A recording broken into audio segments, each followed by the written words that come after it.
नमस्कार। एसटिभी च्याटमा यहाँलाई हार्दिक स्वागत छ। म प्रकाश गिरी।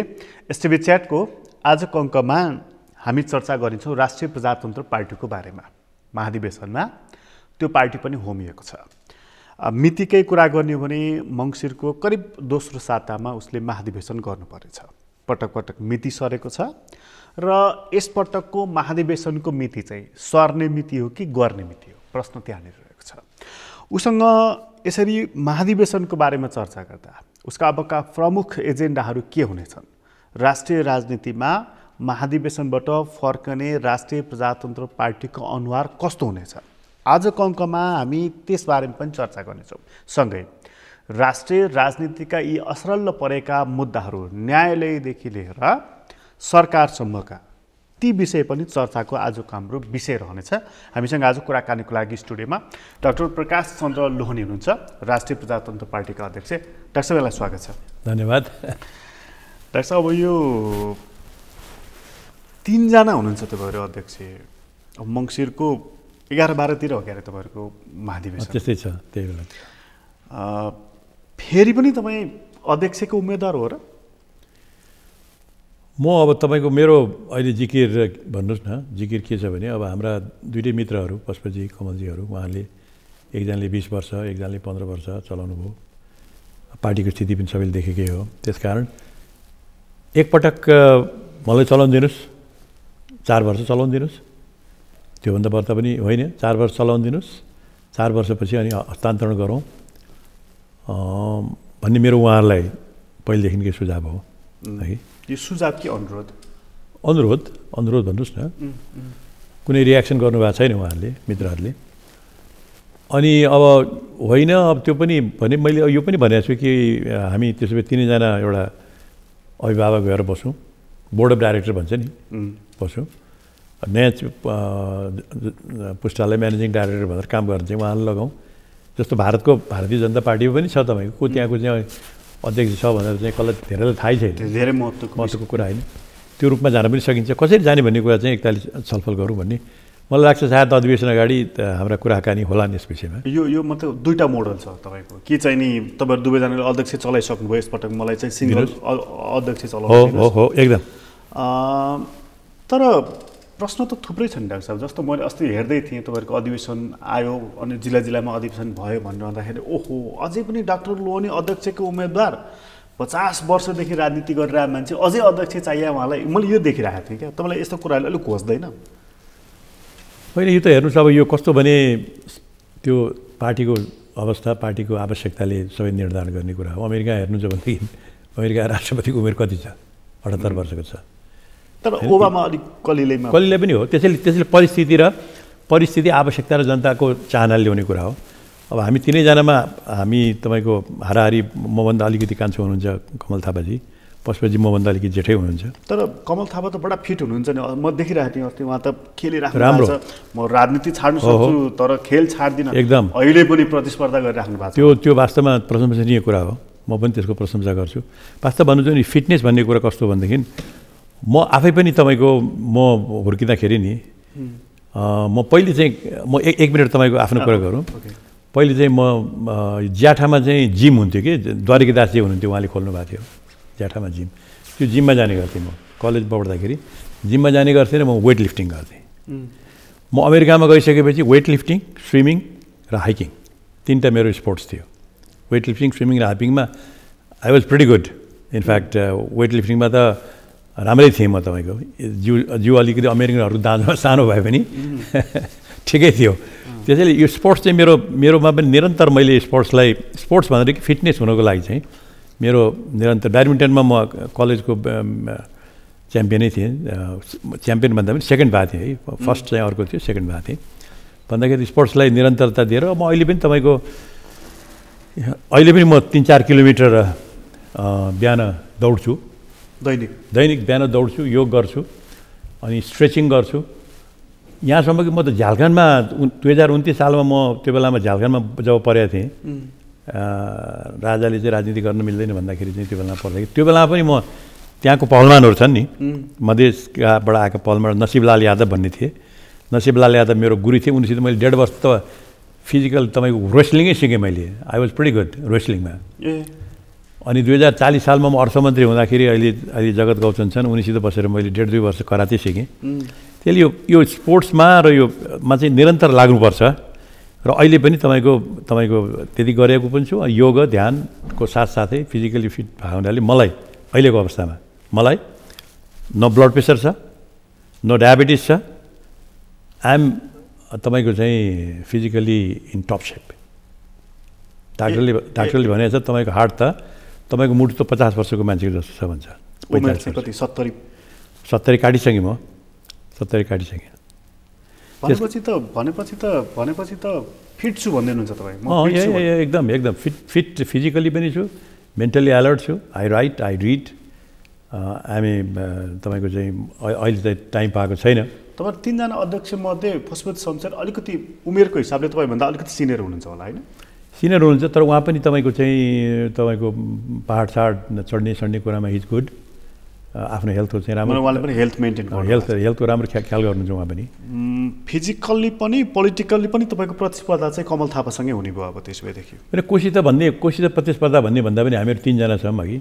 आखिर जज गर्ने त तपाईँको चाहिँ हामी 3 जना मात्रै किन, अरूहरू पनि होला नि तपाईँको, अरूहरू पनि फर्स्ट लेयरको कुरा गर्ने हो भनेदेखि तपाईँहरू जज गर्ने त अब पार्टीका आम कार्यकर्ताहरूले निर्णय गर्ने, सार्वभौम त उनीहरू नै हुन् नि त। तपाईँले जुन कुरा भन्दै हुनुहुन्छ नि कि चाहिँ नि मलाई एकपटक अध्यक्ष चलाउन दिनुहोस्, तपाईँले चलाएको राप्रपा कस्तो भयो हेरिसक्यो, टुटफुट सबै कुरा हेरिसक्यो। अन्यथा हामी 3 जना चाहिँ नि एउटा चाहिँ नि सल्लाहकार जस्तो भएर अभिभावक भएर बसौँ भनेर। कमल थापाजीलाई यो कुरा जज छ? थाहा छैन, मेरो त एउटा सुझाव हो तपाईँको। अब हामी अधिवेशनमा नजिक आइसकेपछि यसको बारेमा छलफलहरू होलान्, यसको बारेमा हाम्रो कुराकानी त भइहाल्थ्यो नि। यसमा एउटा सहमति भयो भनेदेखि एउटा कुरा, सहमति भएन भनेदेखि अध्यक्षको तपाईँ पनि एउटा जबरजस्त उम्मेदवार। त्यो त पक्कै हो नि, त्यसमा त के हो, सहमति भएन अब अरूहरू पनि सबै उठ्ने भयो भनेदेखि त त्यो बेलामा त अनि कसरी के गरेर कसरी आफ्नो सपोर्ट बेस बनाएर सबैलाई कसरी लिएर जाने भन्ने कुरामा त म त लाग्नै पर्ने हुन्छ नि। तर सङ्गठनको हिसाबले त त्यो राप्रपा भने कमल थापाको हो त्यो भन्छ नि मान्छेले। अब हेर्नुहोस्, यो चाहिँ के भनेदेखि सबैको आफ्नो आफ्नो पर्सेप्सन हुन्छ कि, आफ्नो पर्सेप्सन हुन्छ। मैले देख्दाखेरि अहिले एउटा पार्टीले एउटा नयाँ दृष्टिकोण पनि खोजेको छ, नयाँ अनुहार खोजेको छ। त्यो म फिट गर्छु, किन म पहिले अध्यक्ष भएको पनि होइन। र पार्टीलाई चाहिँ यो 4 वर्ष मेरो प्लान फेरि बडो साधारण छ। पार्टीलाई 4 वर्षभित्रमा एउटा इफेक्टिभ प्रजातान्त्रिक, यो कसैको अधिनायकवादमा नचल्ने प्रजातान्त्रिक इफेक्टिभ पार्टीको रूपमा गरेर म अरूलाई ह्यान्डओभर गर्ने हो। मेरो चाहिँ प्लान चाहिँ त्यही हो। अहिले नै पनि तपाईँहरूको दोस्रो पुस्ता छ नि, राजेन्द्र लिङदेनदेखि छन्, धवल शमशेर, राजेन्द्र लिङदेन, धवल शमशेर, तपाईँको चाहिँ विक्रम पाण्डे, तपाईँ इभेन बुद्धिमान भन्नुहोस्, बुद्धिमान दोस्रो पुस्ता नभए पनि उनी पनि त पुरानै मान्छे हुन् होइन? छन् नि मान्छे नभए होइन तपाईँको। त्यो पुस्ताबाट अध्यक्षमा आउने सम्भावना कति छ? होइन, सबै कुरा हेरौँ न, सबै कुरा हेरेर अब त्यो कसले आउँछ आउँदैन भनेर भन्ने भन्दा पनि तपाईँको चाहिँ त्यो महाधिवेशनको माहौलमा कसरी जान्छ भन्ने कुरा हो। त्यो मङ्सिरको दोस्रो साता तपाईँहरूको अहिलेसम्म निर्धारण भएको महाधिवेशनको मिति छ नि, त्यो सर्ने मिति हो कि गर्ने मिति हो? त्यो होइन, हामी चाहिँ गर्नेमै छौँ अघि, गर्नेमै छौँ।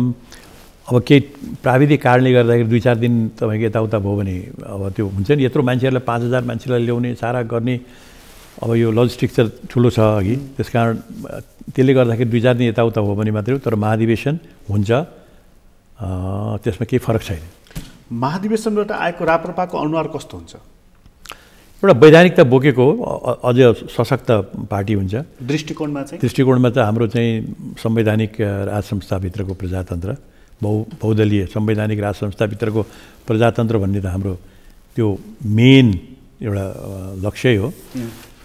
किनभने म फेरि पनि दोहोऱ्याउँछु तपाईँको, किनभने नेपालको अहिलेको परिप्रेक्ष्यमा, नेपालको अहिलेको परिस्थितिमा नेपालमा चाहिँ जोड्ने शक्तिहरू चाहिन्छ कि युनाइट गर्ने शक्तिहरू चाहिन्छ नेपालमा। राज संस्थालाई हामीले संविधानभित्रको राज संस्था भनेर राख्यौँ भने त्यसले युनाइट गर्छ, जोड्छ। यही एक्ज्याक्टली यही प्रिन्सिपल त्यो तपाईँको विश्वेश्वर प्रसाद कोइरालाको हो। यही प्रिन्सिपल त्यो मलाई त आश्चर्य के भने काङ्ग्रेसले त्यो पोलेर खायो। त्यसलाई एक किसिमले यो नेपालमा आवश्यक छ भन्नेमा चाहिँ अहिले हामी छौँ। तपाईँको बिपीको लाइन अब राप्रपा बिपीको लाइन भनेर भन्दा पनि के भने बिपीको कसैको लाइन भनेर भन्दा पनि पर्सेप्सन नि नेपाल जोगाउने हाम्रो उद्देश्य हो। नेपाल चरणमा त डाक्टर साहब तपाईँ अलिकति गणतन्त्रवादी हुनुपर्ने जब सूर्यबहादुर थापासँग तपाईँ जोडिनु भएको थियो। सूर्यबहादुर थापासँग जोडिँदाखेरि उहाँको त्यो थियो पनि, तपाईँको त्यो थियो पनि। र तर मैले एउटा कुरो भन्नुहोस्, मैले नेपालमा राज संस्थाको कुनै बखत कहिले कुनै टाइममा पनि मैले आलोचना गरे पनि छैन। तर जब सूर्यबहादुर थापाले अब देशमा चाहिँ राजा हुन सक्छन्, नानी राजा हुन सक्छन्, बाबु राजा हुन सक्छन्, महाराजा चाहिँ हुन सक्दैन भन्दा त्यो पार्टीको तपाईँ सह-अध्यक्ष हो। त्यो बेलामा पार्टीको एउटा लाइन थियो। पार्टीको एउटा लाइनमा हामीले यो लाइनमा बोल्नुपर्छ भन्ने म पार्टीको अध्यक्ष थिइनँ है, पार्टीको लाइनमा थियो। तर देख्दै आउँदाखेरि जुन किसिमबाट नेपालको पोलिटिकल एभोल्युसन भएर गयो नि, राष्ट्रपतिको जुन किसिमको व्यवहार देखियो, जस्तो राष्ट्रपतिले एउटा खेलौनाको जस्तो रूपमा प्रयोग गरेर नेपाललाई, यो राष्ट्रलाई एउटा केही पार्टीहरूको वीरताको रूपमा प्रयोग गर्ने हैन, सामन्ती वीरताको रूपमा प्रयोग गर्ने, लुटको लागि प्रयोग गर्ने र त्यसमा अकुण्ठित हुने कुनै पनि राष्ट्राध्यक्षले त्यसमा चाहिँ तिमीहरू के गर्दैछौ भनेर चाहिँ त्यो एउटा नैतिक शक्तिको रूपमा पनि त्यो नरहेपछि नेपाललाई जोगाउन चाहिँ, नेपालमा राज संस्था भन्ने चाहिँ जो नेपाललाई जोगाउन त्यो संस्थाको उपस्थिति आवश्यक छ, जरुरी छ, नभई हुँदैन भन्ने निचोडमा हामी पुगिसकेपछि अहिले हामीले त्यसैले लिएर हिँडेछौँ। त्यसो भएदेखि हिजो सूर्यबहादुर थापा गलत पोइन्टमा हुनुहुन्थ्यो भन्ने तपाईँको निष्कर्ष? त्यो बेलामा उहाँले पनि त्यो बेगमा भन्नुभयो कि त्यो बेलामा गलतै पोइन्टमा हो, गलत त्यो बेलामा भनेको कुराहरू सूर्यबहादुरजीको त्यो जुन पार्टीको लाइन थियो नि त्यो बेलामा। तर त्यति हुँदाखेरि पनि, पार्टीको लाइन हुँदाखेरि पनि नेभर इन माई मेरो अभिव्यक्ति कहिले पनि नेपालमा राज संस्था आवश्यकता छैन भनेर मैले कहिले भने पनि छैन है। तर के भनेर भने पार्टीको लाइन थियो, पार्टीको लाइनलाई त्यो बेला भनियो। भने तपाईँ आधा गणतन्त्रवादी हुनुहुन्थ्यो, आधा चाहिँ राजावादी हुनुहुन्थ्यो। यो सिचुएसन कसरी इभल्भ गर्छ भन्नेमा त्यो बेलामा छलफल हुँदै थियो। र जसरी सिचुएसन इभल्भ गरेर नेपाललाई अवसरवादी भन्छ नि राजनीतिमा, जनसङ्कटमा गयो नि, होइन तपाईँको के भने अवसरवादी होइन, नेपालको हित, यो राष्ट्रको हित, यो राष्ट्रको अखण्डता, यो राष्ट्रको सुरक्षा सबभन्दा महत्त्वपूर्ण कुरा हो। त्यो महत्त्वपूर्ण कुरामा जुन किसिमबाट अहिले गइरहेको छ, जुन किसिमबाट चाहिँ पोलिसिजहरू त्यो बेलामा गए, त्यसले गर्दाखेरि त हामीलाई जोड्ने भन्दा भान्ने शक्तिहरू बढ्दै निस्किन थाल्यो। हामीलाई कनेक्टर्सहरू चाहियो। त्यो कनेक्टर्सहरूको रूपमा नेपालमा संवैधानिक राज संस्था, हामीले भने चाहिँ शासन गर्ने राज संस्था होइन, संवैधानिक राज संस्था आउँदाखेरि एउटा मोरल फोर्स हुन्छ। खोपाको देउता मोरल, जस्तो बेलायतमा भन्नुहोस् न, बेलायतमा भन्नुहोस्, जापानमा भन्नुहोस्, त्यसले रिजल्ट दिन्छ र हाम्रोमा अहिले यो परिस्थिति एकदम दिन्छ, एकदम दिन्छ। किनभने त्यो एउटा यस्तो संस्था छ जसको मान्छे हिमालदेखि मधेससम्म जहाँ गए पनि चाहिँ नमस्कार गर्छन्, जहाँ गए पनि रेस्पेक्ट गर्छन्। त्यो हो कनेक्टर भनेको कि देशलाई जोड्ने शक्ति भने त्यो जोड्ने शक्तिको उपयोग गर्नुपर्छ हामीले। त्यसकारण नेपालमा राज संस्था, संवैधानिक राज संस्था नेपालमा आवश्यक छ, नेपालको अखण्डताको लागि, नेपालको सुदृढीकरणको लागि र यो देशको यो दुईटा ठुल्ठुला देशहरूको बिचमा बस्दाखेरि आफ्नो मौलिकता र विशिष्टता कायम गरेर जानको लागि त्यो आवश्यक छ भन्ने हाम्रो धारणा हो। महाधिवेशनबाट फर्किँदा यसमा थप प्रश्न भएर तपाईँहरू आउनुहुन्छ? महाधिवेशन आउँछ, महाधिवेशन फर्किँदाखेरि हाम्रो आर्थिक तपाईँको एजेन्डाहरू पनि आउँछ। तर त्यो महाधिवेशनमा जानुभन्दा अगाडि चाहिँ जब पुस 5 गते त्यति बेला प्रधानमन्त्री केपी शर्मा ओलीले संसद विघटन गर्नुभयो, मैले देखिरहेको थिएँ डाक्टर साहब त्यहाँ चाहिँ नि कमल थापा चुनावको पक्षमा हुनुहुन्थ्यो। अहिले पनि उहाँको चुनावप्रति मलाई के भने देखिन्छ। होइन एउटा पर्सेप्सन तपाईँहरू चाहिँ नि पुनर्स्थापनाको पक्षमा होइन, एउटा पर्सेन्ट के भने कुनै पनि राजनीतिक समस्या तपाईँको समाधान भएन भनेदेखि चुनाव पनि एउटा उपाय हो भन्ने एउटा सैद्धान्तिक परिवेश हो। तर त्यो पुसको घटनालाई हाम्रो पार्टीले हाम्रो पार्टीले यो प्रतिगामी र अप्रजातान्त्रिक घटना हो भनेर हामीले औपचारिक रूपमा वक्तव्य निकालेको छ। कमल थापाजीको अभिव्यक्ति चाहिँ अभिव्यक्ति भने के भने इलेक्सन कुन कन्टेक्स्टमा भयो मलाई त्यति याद भएन, तपाईँले अहिले भन्नुभयो। इलेक्सन भनेको चाहिँ सैद्धान्तिक रूपमा तपाईँ र मेरो बिचमा कुनै पनि समस्या मिलेन भनेदेखि त्यसपछि अरू कसैबाट गरौँ त, जजमेन्ट लिउँ भन्नु, त्यो सैद्धान्तिक परिवेश हो। त्यो एउटा सैद्धान्तिक, तर त्यो त संवैधानिक रूपमै प्रश्न उठिराखेका विषय थियो नि त। त्यो संवैधानिक, त्यसैले यसलाई चाहिँ पार्टीको नीति त्यो हो कि पार्टीको नीति त्यो हुँदै पनि तपाईँहरूको बिचमा डिफ्रेन्सेस थियो कि केपी ओलीलाई हेर्ने सन्दर्भलाई लिएर तपाईँहरू एकापट्टि उहाँ अर्कोपट्टि? त्यो होइन, हेर्नुहोस् यो कसलाई हेर्ने सन्दर्भमा के भन्दाखेरि पनि उहाँहरूको केपी ओली हुन् अथवा शेरबहादुरजी हुनुहुन्छ अथवा चाहिँ उहाँहरू हुनुहुन्छ, उहाँहरू देशको नेताहरू हुनुहुन्छ अघि देशको नेताहरू हुनुहुन्छ प्रधानमन्त्री हुनुभएको मान्छे छ उहाँहरूको गरेको काम कारबाहीलाई तपाईँले विश्लेषण गर्दाखेरि एउटा कुरालाई एम्फेसाइज गर्नुहुन्छ मैले विश्लेषण गर्दाखेरि अर्को कुरा एम्फेसाइज गर्छ त्यो सबै तपाईँको चाहिँ यो मेसिन त होइन नि नजिक हुनुहुन्छ त्यो मलाई थाहा छैन को कोसित नजिक छ भन्ने कुरा तपाईँ उहाँलाई सोध्नुहोस् न तपाईँ कति नजिक हुनुहुन्छ कति टाढा हुनुहुन्छ के खानुहुन्छ अथवा चाहिँ उहाँ चाहिँ कति कप चिया खानुहुन्छ के गफ गर्नुहुन्छ आई डोन्ट नो त्यो मेरो चासोको मलाई चासोको कुरो पनि छैन थियो तपाईँलाई चासोको कुरा पनि हो नि तपाईँ सरको अध्यक्ष हो उहाँ हाम्रो अब एउटा के भन्नु होइन सुन्नुहोस् न होइन कतापट्टि ढल्किएको छ थाहा छैन केपी ओलीसित मैले पनि प्रधानमन्त्री भए बेला मैले पनि कुरा गरेको छु केपी ओलीसित प्रधानमन्त्रीबाट निस्किसकेपछि पनि उहाँसित गएर 2.5 घन्टा कुरा गरेको छु कुरा त गर्नुभयो तर संसद विघटन ठिक थियो चुनावमा जानुपर्छ हामी अब चुनावमै जानुपर्छ त भन्नु भएन फेरि कसले तपाईँले त्यो त म भन्दिनँ त्यो त किन उहाँले भन्नुभयो उहाँले तपाईँको चाहिँ एउटा मलाई लाग्छ कुन कन्टेक्स्ट भन्नुभयो त्यो उहाँसित सोध्नुहोस् म उहाँको लागि चाहिँ तपाईँको मतलब यस्तो कन्ट्राडिक्टरी कुराहरू आउँदा तपाईँहरूको पार्टीमा छलफल हुँदैन कन्ट्राडिक्टरी कुरा सबै कुरामा तपाईँको दुईवटा छोरा भयो भने दुईवटा छोरालाई एउटा घटना बताइदिनुहोस् एउटाले एक तरिकाले व्याख्या गर्छ अर्कोले अर्को तरिकाले व्याख्या गर्छ दुईवटा छोरामा त हुँदैन भनेदेखि तपाईँ कि मान्छे रोबोट हो र त्यो ब्रेन तपाईँले दिएको घटनालाई तपाईँले भने कुरालाई पनि सबैले त्यही तरिकाले बुझ्छ भन्ने छ र भने मतलब राप्रपामा आफ्नो आफ्नो ढङ्गबाट व्याख्या विश्लेषण गर्न पाइन्छ तर पार्टीको लाइन पनि छ पार्टीले चाहिँ आधिकारिक रूपमा जे भनेको छ त्यो आफ्नो ठाउँमा छ पार्टीले यस्तो भने तापनि मेरो दृष्टिकोणमा त यो अलि मिला छैन भने किन नभन्ने पाइन्छ वी आर नट मेसिन होइन यो मान्छे भने मेसिन होइन रोबोट होइन रोबोट भएको भएदेखि त तपाईँको चल्थ्यो होला मान्छे रोबोट भएको भएदेखि त तपाईँको सायद सबै अधिनायकवादी शासन चलिहाल्थ्यो नि राम्रैसित चलेर जान्थ्यो नि थिच्दियो काम गर्ने रोबोट होइन मान्छे अलिक कष्ट खोज्यो भने पार्टी फुट्छ भन्ने डर पनि होला तपाईँहरूलाई मनमा होइन कसले सोच्ने भन्दा पनि यो पार्टी फुट्ने नफुट्नेमा पनि तपाईँले त्यो डिसिजनको प्रक्रियामा सबैलाई कति सहभागी गराउनुहुन्छ कसरी उनीहरूलाई बोल्ने स्वतन्त्रता दिनुहुन्छ कसरी तपाईँले निर्णय गर्नुहुन्छ कलेक्टिभली कसरी निर्णय गर्नुहुन्छ सामूहिक रूपमा कसरी निर्णय गर्नुहुन्छ त्यो एउटा पद्धति पोलिटिकल कल्चर हो कि एउटा डेमोक्रेटिक पोलिटिकल कल्चर प्रजातान्त्रिक पोलिटिकल कल्चर तपाईँले राख्नुभयो भने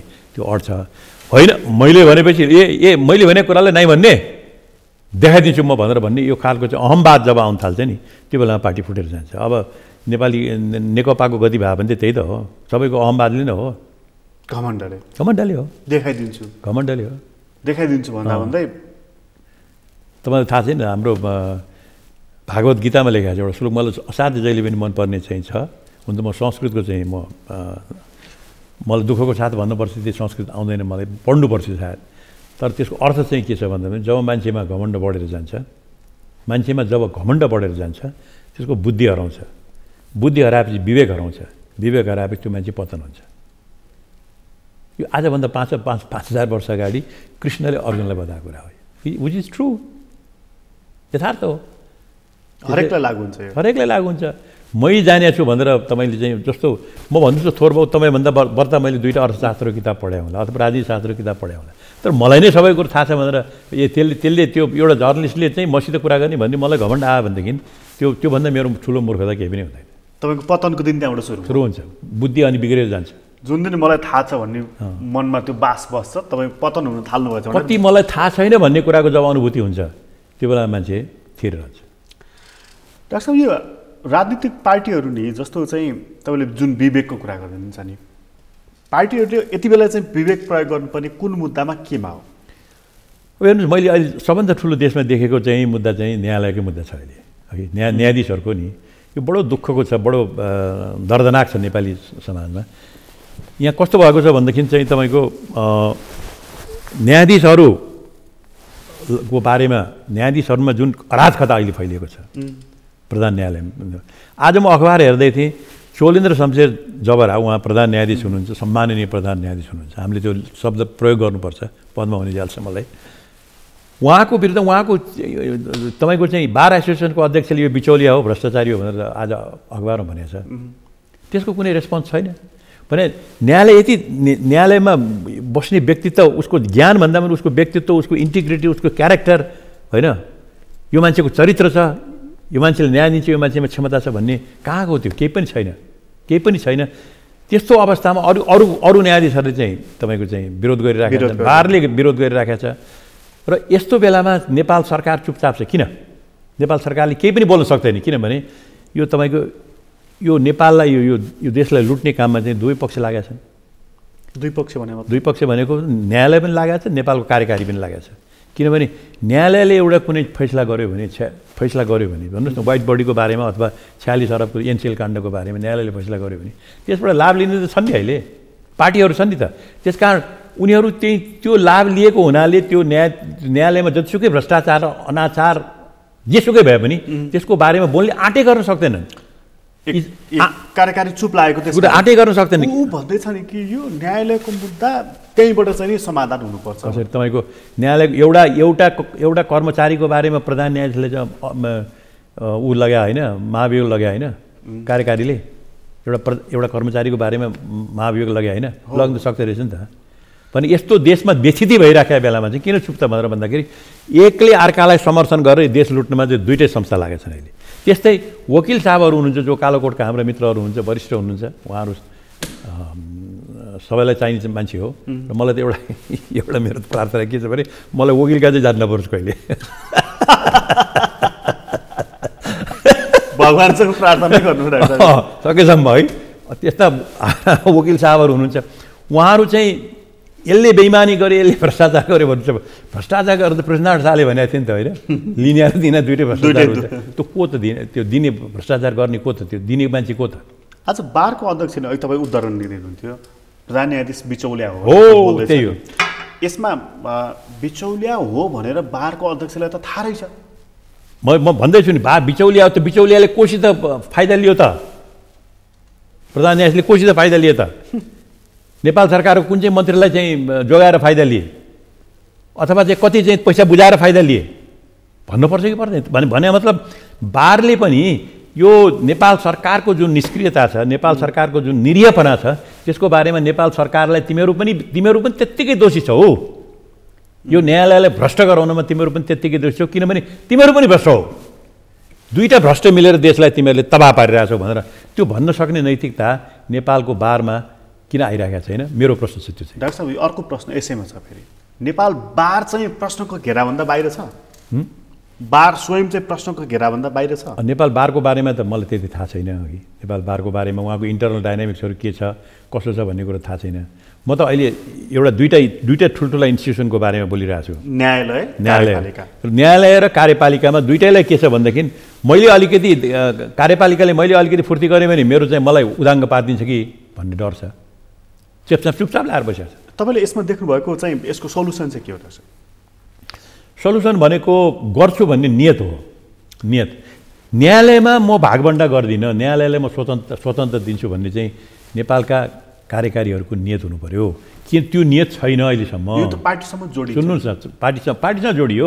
किन त्यसैले प्रजातन्त्र हुँदैमा प्रजातान्त्रिक प्रक्रिया र विधिलाई, प्रजातन्त्रका केही मूल्य र मान्यतालाई, संविधान प्रजातान्त्रिक भएर देशमा प्रजातन्त्र आउँदैन।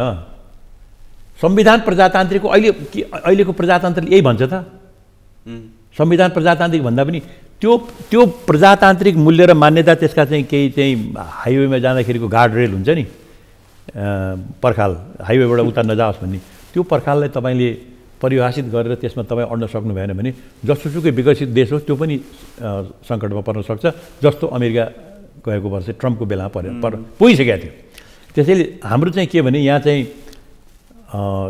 सत्तामा बस्नेहरूको भागभण्डाको संस्कृति यति बढ्यो। अनि यसमा नि यो केसमा डाक्टर साहब, यो पर्टिकुलर केसमा चाहिँ ल ठिक छ, कार्यकारीले चाहिँ नि अथवा कार्यपालिकाले भनौँ, सरकारले भनौँ सोझो भाषामा, उसले चाहिँ ल एउटा सोल्युसन दिउँ न त न्यायपालिकामा भनेर भन्ने हो भनेदेखि उसले दिने के हो? अथवा उसले दिने के? तपाईँ सबभन्दा पहिले त के भनेदेखि न्यायालयमा सबभन्दा पहिले हामी राजनीतिक हस्तक्षेप, राजनीतिक नियुक्ति गर्दैनौँ। त्यसकारण उसले भन्दैछ हामीले बोल्यौँ भने हस्तक्षेप हुन्छ। होइन, न्यायालयलाई बाटोमा लगाउने त, ऐन बनाउने काम त उसको हो नि त, कार्यपालिकाको हो नि त, होइन? न्यायाधीशहरू भइसकेपछि पार्टीमा गएर तपाईँले हामीलाई न्यायाधीश बनाइदिनु भयो, धन्यवाद छ भनेर नमस्कार गर्ने संस्कार कसले लिएर आयो? त्यो न्यायाधीश लिएर आएको हो र? न्यायाधीश लिएर आयो होइन नि, त्यो त शासन गर्ने लिएर आयो होइन? त्यसकारण न्यायालयलाई कसरी सुधार गर्ने बानी हरिकृष्णको रिपोर्ट भनेर भनेका छन्। यी रिपोर्ट्सहरू तपाईँ हेरेर ल यो सुधार गरौँ भनेर तपाईँको चाहिँ न्यायालय र बार र नेपाल सरकारै बसेर चाहिँ एउटा डिबेट किन नगर्ने? त्यो हरिकृष्णको रिपोर्ट छ भने हरिकृष्ण भन्ने उहाँले लेख्नुभएको रिपोर्टमा त्यसमा किन हामी विचार गर्न नसक्ने? हेर्नुहोस् यो रिपोर्टहरू जहाँ पनि लेखिन्छ तर माकुरालाई जस्तो म तपाईँ अर्को पनि दिन्छु। हाम्रो दिल्ली खनालजीले लेख्नुभएको नेपालमा खर्च कसरी घटाउने भनेर त्यो पनि माकुराको जालो लागेर बसिएको छ। र दिल्ली खनालजीले मलाई बोलाउनु भएको थियो, हामीहरूलाई बोलाउनु भएको थियो सल्लाह लिनको लागि। भन्दाखेरि उहाँ भन्नुहुन्थ्यो हामीले भनेको कुराहरू मात्रै गऱ्यो भनेदेखि 1.5 खरब खर्च कम। उहाँको त मन्त्रालयको आकार घटाउनेदेखि लिएर दुनियाँ कुराहरू छ। अब अहिले त पनि यो तपाईँको यो देश बनाउनको लागि शासनलाई चाहिने अनुशासन, राजनीतिक र आर्थिक अनुशासन नराख्ने हो। अब तर कसरी देश बन्छ? तर यहाँ त अब अनुशासनको कुरा गर्नुहुन्छ डाक्टर साहबले। न्यायाधीशहरू भन्नुहुन्छ प्रधान न्यायाधीश चाहिँ हट्नु पर्यो भनेर, प्रधान न्यायाधीश भन्नुहुन्छ यसरी बलजफ्ती गरेर हट्नु। अब हेर्नुहोस् न्यायाधीशहरूको बारेमा मेरो के प्रधान न्यायाधीशले बिचौलिया गरेर हट्नु पर्यो भनेर भन्यो भने प्रधान न्यायाधीशले फैसला गर्दाखेरि त अरू न्यायाधीश पनि थिए होला। उनीहरू भागभण्डा थिए कि थिएनन् त? होइन, होल सिस्टमै करप्ट हो, होल सिस्टमै रटन भएर गइसक्यो। त्यस कारण एउटा चाहिँ के भने यो अपर्च्युनिटी पनि हो। एउटा तपाईँको मैले सम्झनासम्म हामी पहिले पढ्दाखेरि एउटा थियोस्टाइन भेलबेन भन्ने अमेरिकाको फेमस राइटर इकोनोमिस्ट हो है, the theory of the लिजर class भनेर उनले मलाई लेखेको थियो एउटा किताब, फेमस किताब हो। त्यसमा के छ भने एउटा टेन्सन पनि, मान्छे त हरेक तपाईँको स्ट्रेस र टेन्सनमा त हुन्छ नि, त्यो टेन्सन पनि अप्टिमल हुन्छ अरे। एकदम टेन्सन नभइकन चल्दैन संसार, द्वन्द्वैबाट जान्छ। तर त्यसमा पनि अप्टिमल हुन्छ अरे। अप्टिमल टेन्सनमा यस्तो टेन्सन कि जसले सुधारको लागि बल दियोस् तर सिस्टम चाहिँ नबिग्रियोस्। अब अहिले नेपालको न्यायालय चाहिँ त्यो अप्टिमल टेन्सनको तपाईँको तहमा पुगेको छ। यसलाई यो मौका लिएर तपाईँका जुन रिपोर्ट्सहरू पहिले लेखेका छन् तिनीहरूलाई चाहिँ खोलेर न्यायाधीश लगायत, वकिल लगायत, नेपाल सरकार लगायत ओपन डायलग र डिस्कसन गरेर अब यसरी नेपाल सरकारले पनि हस्तक्षेप गर्दैन, यहाँ रिपोर्टमा भनेको सुझाव अनुसार अब हामी चाहिँ यसरी गर्छौँ भनेर किन नजाने? एउटा कज लिस्टलाई ऱ्यान्डम गर्नको लागि यहाँ 3 वर्ष पनि हुँदैन। कज लिस्टलाई प्रधान न्यायाधीशले मात्रै तोक्ने, त्यो ऱ्यान्डम किन गर्न नसक्ने? यसमा राजनीतिक पार्टीहरू बोल्नु जरुरी छ कि छैन? होइन, राजनीतिक पार्टीहरूले के भनेदेखि चाहिँ यो बारका हाम्रो नेताहरूले जुन भनिराख्नु भएको छ नि, उहाँहरूले पनि भन्नु पर्थ्यो कि राजनीतिक पार्टीहरूले तपाईँहरू के हेरेर बसिराख्नु भएको छ तपाईँहरू भनेर। अहिले त कस्तो थियो भनेदेखि चाहिँ एउटा मैले केटाकेटीमा सुनेको थिएँ, लोभी गुरु पापी चेला दुवै नरकमा ठेला। अहिले त्यस्तै भएको छ।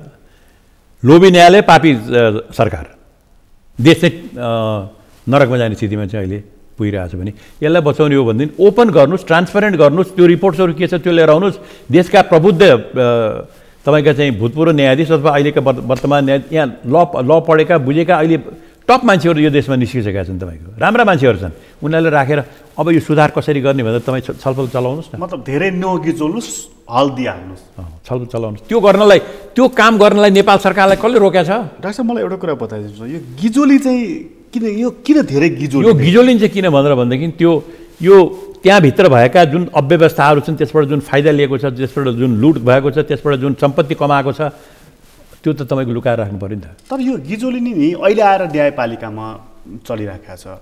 राष्ट्रपतिदेखि यहाँसम्म आइपुग्यो हो नि त। राष्ट्रपति, प्रधानमन्त्री अनि संसद दुईचोटि विघटन भएको कारणले अनि अहिले न्यायपालिका आइपुगेको छ। यसरी हाम्रा संस्थाहरू जसरी गिजोलिँदैछन्, विवादमा पर्दैछन् र एक किसिमले भन्यो भने घृणाको पात्र बन्दैछन् नि, अत मान्छेले भोलिदेखि भन्न थाल्यो नि त यो अदालतले के न्याय दिला रे भनेर। यस्तो भयो भने यो विक स्टेट, फेल्ड स्टेटतिर जाने बाटो भने यही हो। जब भइरहेका संस्थाहरूमा तपाईँको आस्था घटेर जान्छ, यसले मलाई न्याय दिन सक्दैन, यसले यो समाजलाई अगाडि लैजान सक्दैन, यिनीहरू एउटा जो जमात हुन्, भुइँफुट्टा वर्ग जमात हुन्, जो आफूलाई मात्र शोषण, आफूलाई मात्रै हितमा मात्रै र आफ्नो वरिपरि बस्नेका हितमा मात्रै लागेका छन् भन्ने भयो भनेदेखि त्यो बेलामा त्यो राज्यको वैधानिकता कम भएर जान्छ र जनता विद्रोह बिस्तार थाहा हुँदैन, विद्रोहमा उठेर जान्छ। यसमा चाहिँ राजनीतिक पार्टी र नेताहरूको पनि यही बेलामा जज हुन्छ नि त, होइन?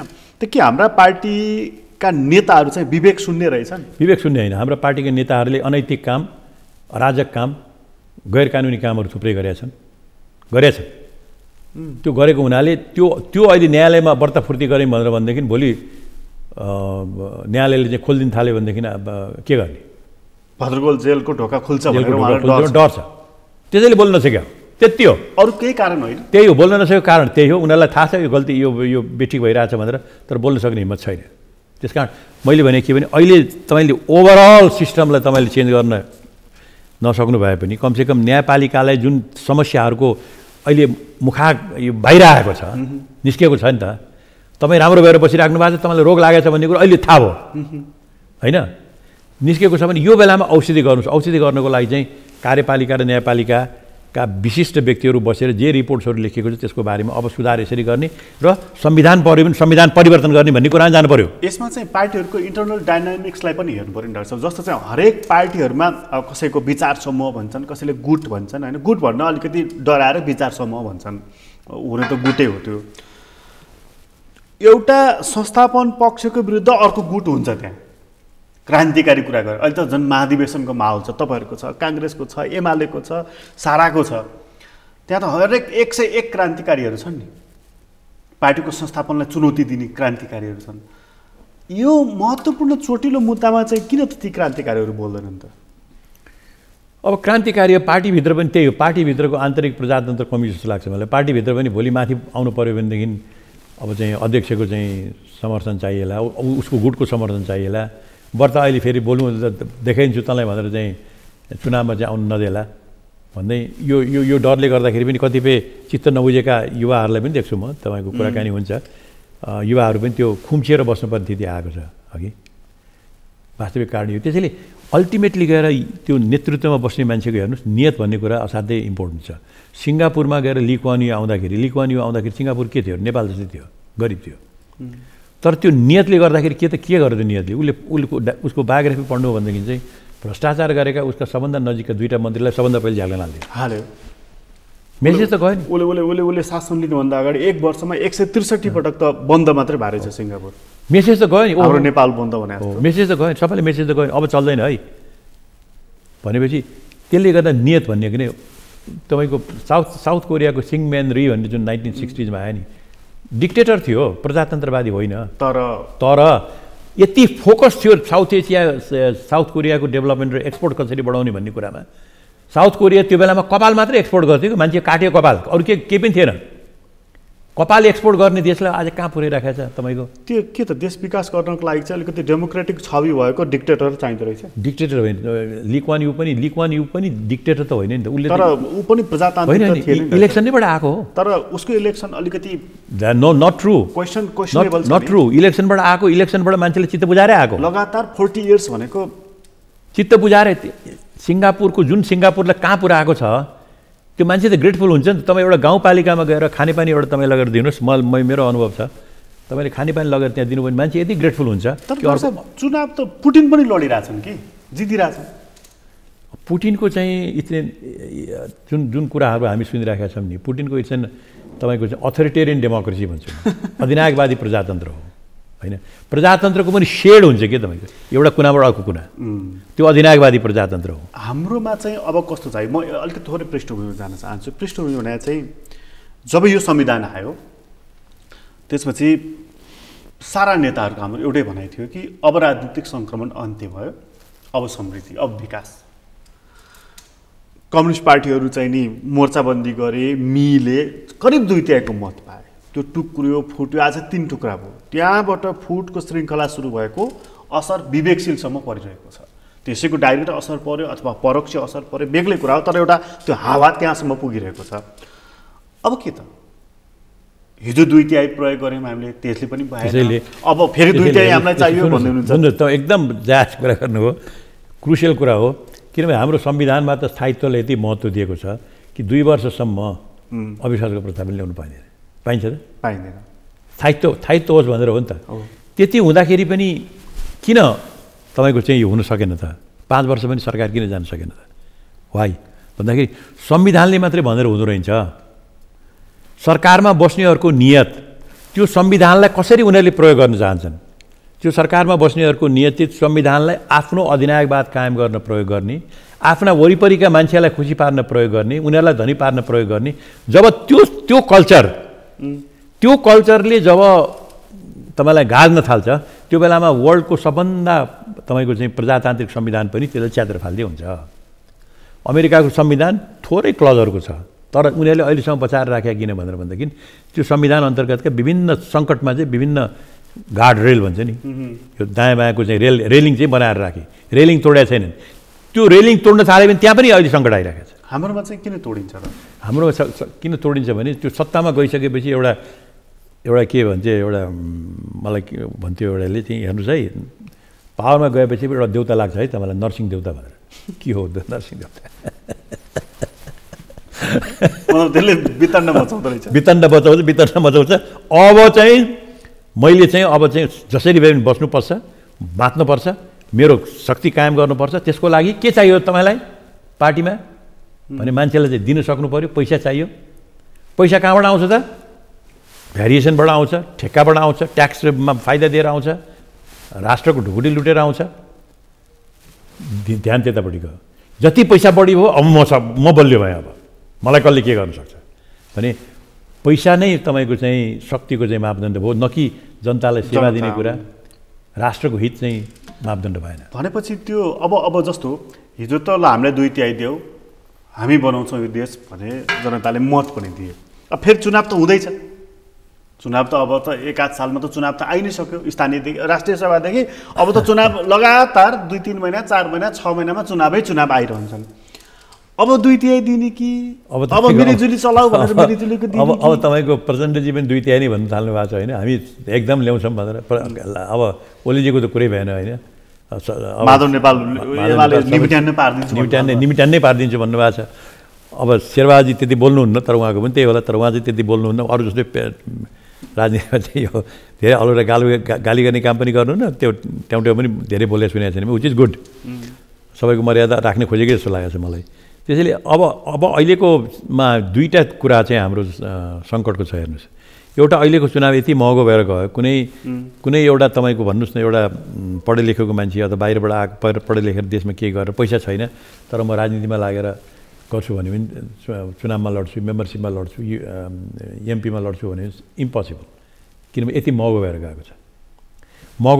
त्यो महँगो भएर गइसकेपछि त्यो चुनाव लड्नको लागि तपाईँले कोसित त पैसा माग्ने, अरूसित माग्नु पऱ्यो। समस्या आयो नि त, कसैलाई तपाईँले चाहिँ भन्नु पऱ्यो कि म तेरो काम यति गरिदिउँला भनेर भन्नु पऱ्यो होइन। तपाईँले त्यो आफ्नो जुन एउटा नैतिक धरातल छ नि, त्यसलाई तपाईँलाई राख्न हरेक दिन गाह्रो हुँदै जान्छ। त्यस कारण यसमा मैले के भने, चुनाव नभइकन त संसार चल्दैन, पार्टी नभइकन पनि संसार चल्दैन। पार्टी चाहिन्छ संसारमै, 1 पार्टी होस्, 2 पार्टी होस्, 3 पार्टी होस्, पार्टी नभए चल्दैन। किनभने जनताको आवाजलाई बोकेर ल्याउने चाहिँ पार्टीहरू नै हो, विभिन्न आवाजलाई है।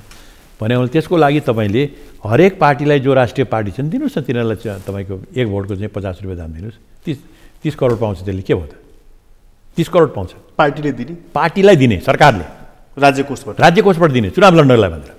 किन चुनाव लड्ने बेलामा त्यो नेताको जति बल हुन्छ नि, त्यो बल भने के त भनेदेखि उसले चाहिँ चुनावको लागि चाहिँ साधन स्रोत जुटाउनु पनि सक्नुपर्छ। त्यो साधन स्रोत जुटाउने काममा राज्यले सहयोग गरोस्, त्यसले गर्दाखेरि भ्रष्टाचार कम हुन्छ एउटा। दोस्रो, यो व्यापारीहरूको चाहिँ इन्फ्लुएन्स कम गर्नको लागि व्यापारी, अब अहिले त नेपालमा चाहिँ वैश्य युग हो। हेर्नुहोस् यहाँ, यो हाम्रो युगै वैश्य युग हो। अहिलेका ठुला व्यापारीहरू भनेको त पहिले जानीय शासनमा चाहिँ यो हजुर ऊ हजुर, पूर्वाञ्चल कमान्डर, पश्चिमाञ्चल कमान्डर भने जस्तै हुन् उनीहरू। अहिले उनीहरू कमान्डर हुन्, अहिले उनीहरूले निर्देशन गर्छन्।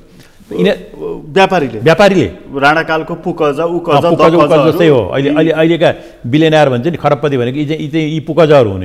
यिनीहरूले इन्डिकेट गर्छन्। अब यिनीहरूबाट मुक्ति तपाईँ दिलाउने हो भने के भन्नुहोस् भनेदेखि चाहिँ, तिमीले जति पैसा दिन्छौ, जति पैसा चुनावमा दिन्छौ, त्यो अनिवार्य रूपमा घोषणा गरेर दिनुपर्छ। घोषणा गरेर दिएको बापत तिमीलाई तिम्रो ट्याक्समा पनि हामी छुट दिन्छौँ। ट्याक्समा छुट दिन्छौँ होइन, ट्याक्समा छुट दिन्छौँ। जस्तो 1 करोड तपाईँले दिनुभयो भने तपाईँलाई लाग्ने 25% ट्याक्स तपाईँको माफ हो। त्यसमा ट्याक्समा हामी छुट दिन्छौँ, तर घोषणा गर्नुपर्छ। घोषणा नगरिकन दियो भनेदेखि झ्याल्कन हाल्छ। फेरि डाक्टर एकै सेकेन्ड रोकेँ मैले, यो घोषणा गर्न चाहिँ व्यापारीले चाहँदैन कि पार्टीहरूले चाहँदैनन्? घोषणा गर्न दुइटैले चाहँदैनन्, दुइटैले चाहँदैन। त्यसैले यो ऐन आएको छैन। यो 2059 सालमा मैले पेस गरेको थिएँ यो ऐन, म अर्थमन्त्री हुँदा।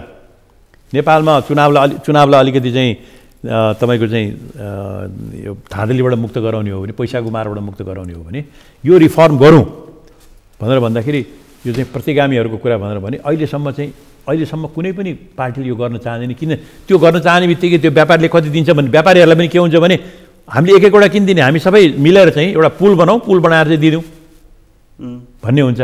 अनि कसले कति कुन व्यापारले कसलाई दियो भन्ने कुरो पनि थाहा हुन्छ। त्यसले गर्दाखेरि नेतालाई चाहिँ सट्टै पैसा ल्याएर ल मैले तिमीलाई मिलाइदिएको छु कतैबाट भन्न पनि पाएन, बुझ्नु भएन। त्यस कारण यो रिफर्मका सिस्टम्सहरू चाहिँ यो रिफर्मको सिस्टम्सहरूमा हामी नजाने हो भने नेपालमा चुनाव लड्न चाहिँ नेपालमा यो धनी वर्गको लागि धनीले गर्ने चुनाव हुन्छ, गरिबले भोट दिने तर धनी वर्गको हितको लागि। व्यापारीले जुन चन्दा दिन्छ नि डाक्टर साहब ब्याकडोरबाट, उसले पनि आफ्नो बही खातामा राख्दैन, पार्टीले पनि राख्दैनन्। पार्टीका कोषाध्यक्षहरूलाई त बिचरा कहाँबाट पैसा आउँछ उसलाई थाहै छैन, उसलाई मतलबै छैन। त्यसैले व्यापारीले दिएको पनि पारदर्शी हुनु पर्यो। त्यो पैसा व्यापारीले चाहिँ कसरी उठाउँछ त? जस्तो मानौँ राप्रपाको महाधिवेशन भयो, उसले 1 करोड दियो अरे, सपोज मैले यो सपोज कुरा गरेँ, त्यो पैसा उसले कसरी उठाउँछ? मलाई थाहा छैन, किनभने मलाई कसैले दिए पनि छैन, मैले मागे पनि छैन। तपाईँ चुनाव लड्दा त उठाउनु भयो होला पैसा? अनि सालाखाला मैले उठाउने आवश्यकतै परेन। झन्डै 27 वर्ष त तपाईँ संसदमा हो। 27 वर्ष तपाईँलाई थाहा छ पहिलो पटकमा चुनाव लड्दा कति खर्च भयो? 1 लाख। 56 सालको चुनावमा 4 लाख खर्च भयो जम्मा 56 सालको चुनाव चुनावमा 4 लाख खर्च भयो। त्योभन्दा बढ्ता खर्च भएको थियो। तपाईँको व्यक्तिगत कोषबाटै खर्च? व्यक्तिगत कोषैबाट खर्च भयो 4 लाख। किन सजिलो थियो त्यो बेलामा चाहिँ तपाईँको। त्यही 4 लाख पनि डाक्टर तपाईँ सांसद हुनुभयो, त्यस बापत पैसा त थोरै नै थियो नि। 56 सालमा त सांसद थियो, पैसा धेरै थिएन नि त। म त्यति गरिब परिवार पनि होइन नि तपाईँको। तर 4 लाख उठाउनु पनि त त्यति गरिब परिवार पनि होइन। 2-4 लाख उठाउनु 2-4 लाख छ मसित। त्यो नसम्झनु, म तन्नमरी होइन म। बाहिर आम इम्प्रेसन त चप्पलेहरू भन्छन् नि, म तन्नमरी होइन। चप्पल पड्काएर आउनेहरू अहिले ठुलो कुरा गर्छन्। चप्पलहरू त अहिलेलाई भने हुन्छ। हामी त यति ठोकेर भन्न सक्छौँ कि यो मेरो 50 वर्षको जीवनमा, राजनीतिक जीवनमा प्रकाश चन्द्र लोहनीले 1 पैसा कसैबाट शक्तिको लागि कसैबाट लिएको छ भनेर प्रमाणित गरोस्, म छोडिदिन्छु राजनीति। त्यति एउटा मूल्य र मान्यता राखेर आएको छौँ हामी। त्यसलाई जोगाएर लैजानुपर्छ। त्यो गर्नको लागि तपाईँको पोलिटिसियन्सलाई सजिलो होस् भन्नको लागि चाहिँ उनीहरूलाई चाहिँ तपाईँ दिनुहोस्। चुनाव नभइकन, पार्टी नभइकन देश चल्दैन। पार्टी चलाउनलाई पैसा दिनुहोस्, तर पारदर्शी तरिकाले दिनुहोस् न। यति करोड मलाई आउँछ राज्यले दिएको छ भनेर व्यापारीहरूलाई पैसा दिन पनि दिनुहोस्, तर पारदर्शी हुनु पर्यो। र उसलाई पैसा दिनको लागि इन्सेन्टिभ पनि दिनुहोस् कि तेरो ट्याक्स पनि म माफ गरिदिन्छु, जुन हदसम्म तैँले दिएको छस् त्यसको यति % तेरो ट्याक्स माफ हुन्छ भनेर। तर कानुन हेर्नुहोस् निर्वाचन कानुन, एउटा प्रत्यक्ष निर्वाचन लड्ने सांसदले अधिकतम 10 लाखसम्म खर्च गर्न पाउँछ होइन? अहिले त 25 लाख हो क्यारे, त्यतिसम्म खर्च गर्न पाउँछ क्यारे। यो कानुन त सबैलाई थाहा छ, यो कानुन लाग्दैन भन्ने सबैलाई थाहा छ, निर्वाचन आयोगलाई पनि थाहा छ। यो यस्तो कानुन हो जुन कानुनको सबैले उपेक्षा गर्छन्। त्यसले यी तपाईँका सुधारका यस्ता नक्कली कानुन किन भन्छ? सुधारका स्टेप्सहरू लिनुहोस् भन्छु म। जस्तो मैले अर्को एउटा तपाईँलाई म भन्छु, 2059 सालमा अर्थमन्त्री भएको बेला मैले एउटा ऐन ड्राफ्ट गरेको थिएँ। सानो ऐन थियो। ऐन के भने नेपाल सरकारको संवेदनशील रक्षा अथवा राष्ट्रिय सुरक्षाका विषयहरूमा बाहेक कुनै पनि नेपाल सरकारको मन्त्रीले गरेको निर्णय, खरिद सम्बन्धी अथवा नेपाल सरकारको रकम सम्बन्धी दिने निर्णय चाहिँ त्यो फाइल चाहिँ सम्बन्धित पक्षले हेर्न अनिवार्य पाउने, ओपन हुने। कुन कन्सल्टेन्टलाई छान्यो मैले भनेर भन्नको लागि, कुन तपाईँको हाइड्रो पावरमा कुन कन्सल्टेन्टलाई मैले छाने भनेर भन्नु, त्यो के को स्टेट सिक्रेट? के आधारबाट छान्यो त देखाउनुहोस् न, तपाईँले हेर्न पाउनु पऱ्यो नि त, फ्री हुनु पऱ्यो। त्यो त्यति गरिदिनु भयो भनेदेखि त्यो मन्त्रीले पनि त त्यो अथवा चाहिँ सचिव अथवा जो हुन्छ जसले लाभ लिन खोजेका छन् बिचौलिया भन्नुहुन्छ तपाईँ, तिनीहरूले त मैले त्यो गरेको छु त मेरो त यो त लुकेर त बस्दैन, बाहिर जान्छ। डाक्टर साहब त्यति गरिसकेपछि चाहिँ होइन, सुन्नुहोस् न, होइन त्यति गरिसकेपछि समयमा काम नगर्ने ठेकेदारलाई चाहिँ पाता फर्काइने छ भन्ने अर्को एउटा कानुन चाहिँ बनाउनु भएन? समयमा काम गर्ने ठेकेदारलाई कसरी पाता फर्काउनु तपाईँले? अहिले नगर्नेलाई सक्नुहुन्न नि। किन? मैले एउटा लेखेको थिएँ, मार्सी चामल पुँजीवाद भनेर।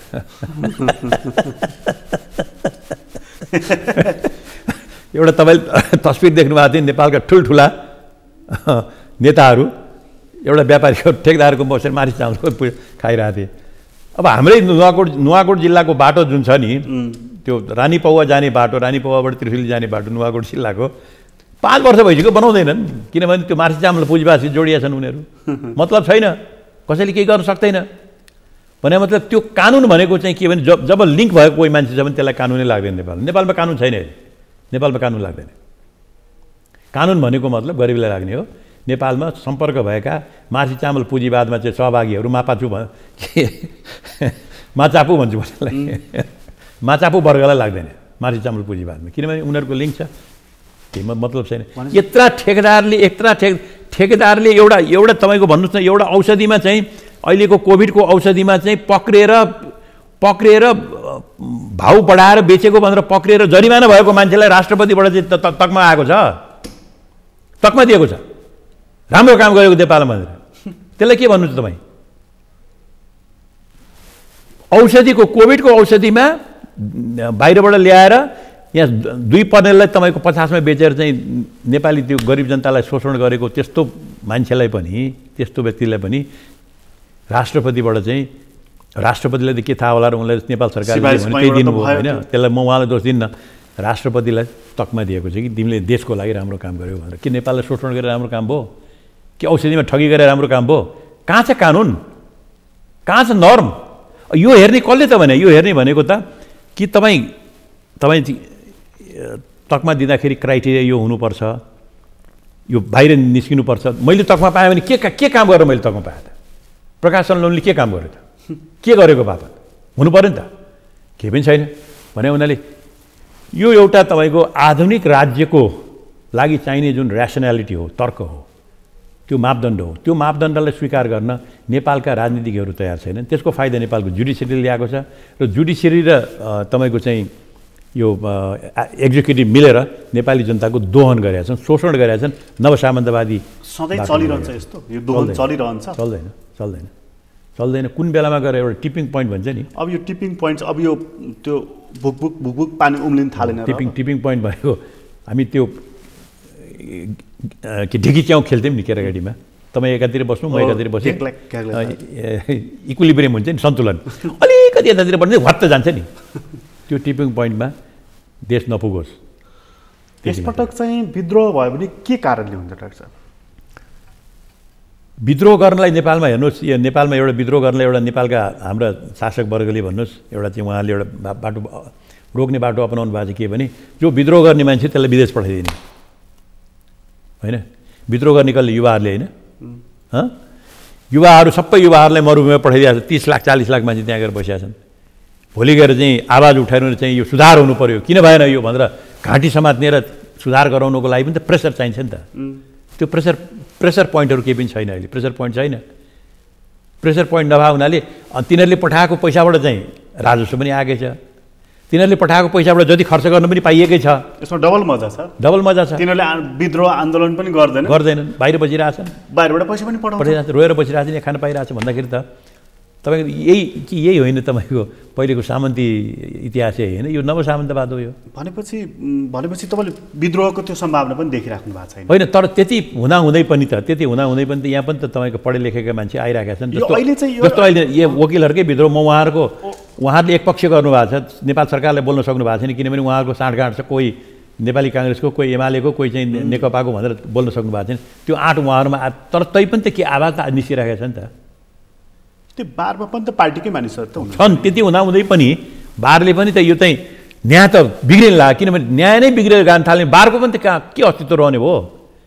त्यो बारका सबै वकिलहरू चाहिँ बिचौलिया भएर बस्ने। अब तिनीहरूले पनि त पढेर आएका छन्, विदेशमा पढेर आएका छन्, अमेरिकादेखि लिएर बेलायतदेखि लिएर MA BL LLB PhD गरेर आएका छन्। नेपालमा तपाईँ ल इन्स्टिट्युटहरू राम्रो खुलेका छन्। तिनीहरूको मनमा पनि तपाईँको चाहिँ आक्रोश आउँदैन? आउला। त्यसको अभिव्यक्ति अलिअलि देखिरहेछ। म आउला मात्रै भनिरहेको छ, आउँछ चाहिँ किन भनिनु भने अब त्यसमा 1000 प्रश्न छन् नि त। तपाईँले भनिहाल्नु वकिलकोमा चाहिँ जान्नु पर्छ भनेर हात जोडिहाल्नु भयो।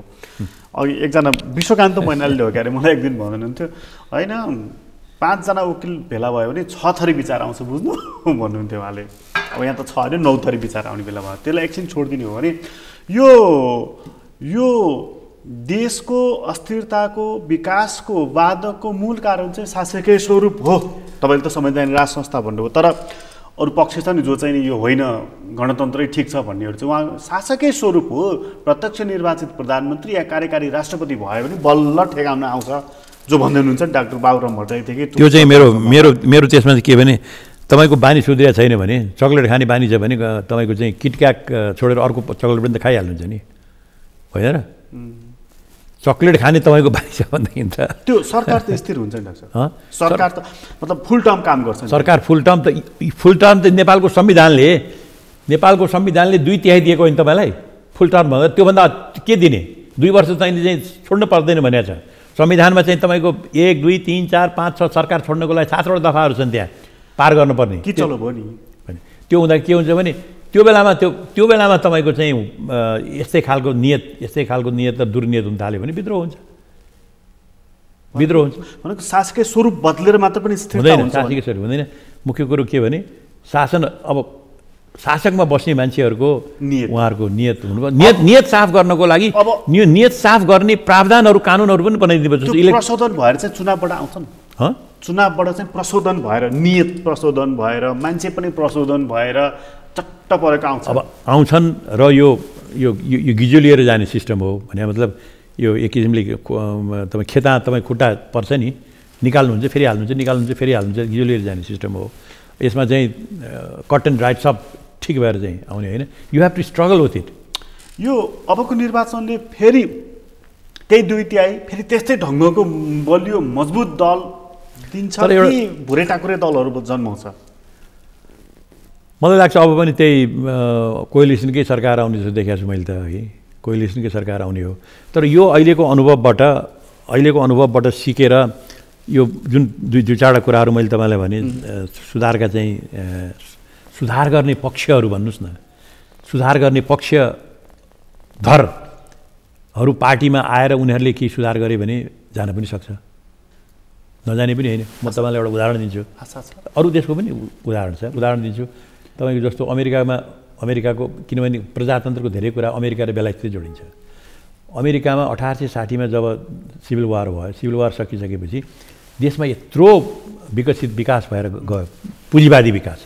र त्यो बेलामा तपाईँको भ्यान्डरबिल्ट, रकफेलर जुन नाम अहिले सुन्छौँ नि, अरबपतिहरू, रेलरोडवालाहरू, अरबौपतिले चाहिँ तपाईँको एकाधिकार बनाएर जान थाले कि त्यो बेलामा एकाधिकार पुँजीवाद निस्क्यो। त्यो एकाधिकार पुँजीवादलाई त्यो बेलामा त्यसलाई चाहिँ फोर्ने काम चाहिँ कसले गर्यो? त्यहाँको सिस्टमले नै गर्यो। टेरी रुजवेल्टले सबलाई चाहिँ तपाईँको चाहिँ कम्पनीहरूलाई टुक्रा पारेर चाहिँ त्यसलाई प्रोग्रेसिभ एरा भन्छ, प्रगतिशील एरा भन्छ त्यसलाई। नत्र त त्यसले खाइसकेको थियो। हो, त्यस्तो खालको चाहिँ चेन्ज गर्ने एलिमेन्ट्सहरू चाहिँ हाम्रो देशमा पनि त्यो शक्ति चाहिँ निस्कनु पर्यो, निकाल्नुपर्छ। यदि ननिस्कने हो भने प्रजातन्त्रले मात्रै देशमा स्थायित्व आउँछ, प्रजातान्त्रिक संविधानले मात्रै देशमा स्थायित्व आउँछ, विकास हुन्छ भन्ने कुरा गलत हो। प्रजातन्त्रमै रहेर प्रजातन्त्र ध्वस्त पनि भएको छ। प्रजातन्त्रले प्रजातन्त्रलाई ध्वस्त पनि पारेको छ। यदि ती प्रजातन्त्रका निहित मूल्य र मान्यतालाई उपेक्षा गरेर अहिलेको जस्तो जाने हो भने प्रजातन्त्र रहँदैन। हामी कहाँ त तपाईँले भनिहाल्नु भने ती व्यवसाय उद्योगपतिहरू त अब त त्यो पुकज दकज उकज भइसके, त तिनीहरूले निर्धारण गर्छन् कसलाई नियुक्ति दिने हो, ठेक्का कसलाई पार्ने हो। त कसरी त्यो चेन ब्रेक गर्न सक्छ र यस्तो कमजोर यस्तो अस्थिर कार्यपालिकाले? अब यसले गर्दाखेरि एउटा के हुन्छ भने संसारमा के देखिएको छ भने सकेसम्म आफ्नो जे छ त्यसलाई होल्ड गरेर के शासन होल्ड गरेरै बस्नु खोज्छ। आफै सिद्धि लाग्यो भनेदेखि अनचेन्ज गर्न जान्छ। बेलायतको अनुभव त्यही हो। बेलायतको प्रजातन्त्रमा कहाँ तपाईँको वर्करलाई चाहिँ भोट दिने अधिकार थियो र पहिले सुरुमा थिएन नि त, सम्पत्ति चाहिन्छ भन्ने थियो नि त। तर वर्करहरू जब तपाईँको सङ्गठित हुँदै गएर अलि उनीहरूको आवश्यकता पर्दै जान थाल्यो अनि उनीहरूलाई पनि भोट दिने बाध्यता पर दिया हो। त्यो रहरले दिया होइन, इच्छाले दिया होइन। त्यस्तै नेपालमा पनि तपाईँको चाहिँ नेपाली जनताका आकाङ्क्षाहरूलाई जब तपाईँको चाहिँ कुण्ठित हुँदै जान्छन् त्यो बेलामा जनताको आवाज विद्रोहको रूपमा जब आउँछ अनि यहाँको शासक वर्गले अब त बाँच्नको लागि पनि गर्नु पर्यो भन्ने मात्रै आफैमा जाला जस्तो चाहिँ मलाई लाग्दैन। आफैले जबसम्म त्यो प्रेसर हुँदैन आफैले, किनभने यो 5 वर्षको संविधान दोस्रो जनआन्दोलन पछिको संविधान त्यसपछिका देख्दाखेरि पनि मलाई चाहिँ के भने जबसम्म त्यो प्रेसर पर्दैन त्यो बेलासम्म नेपालको शासक वर्गले रियलाइज गरेर आफूले रियलाइज गरेर जाने चाहिँ क्षमता चाहिँ देखिएको छैन। जस्तो ली कुआन युको देखियो अथवा चाहिँ साउथ कोरियाको सिङम्यानरीको देखियो छैन नेपालमा। त्यसैले आउँदा दिनहरू सजिला छैन। आउँदा दिन सजिला छैन। उहाँले सजिलो ठान्नु भएको छ भने त्यो गलत हुनेछ। गलत हो। डाक्टर साहब यहाँलाई धेरै धन्यवाद। हस्, धन्यवाद। आदरणीय दर्शकबिन तपाईँलाई पनि धन्यवाद। आज हामीले कुराकानी गरेर डाक्टर प्रकाश चन्द्र लोहनीसँग उहाँसँगको कुराकानी अहिलेलाई यति नै। एसटिभी च्याटबाट म प्रकाश गिरीलाई बिदा दिनु। सगरमाथा टेलिभिजन हेर्दै गर्नुहोला।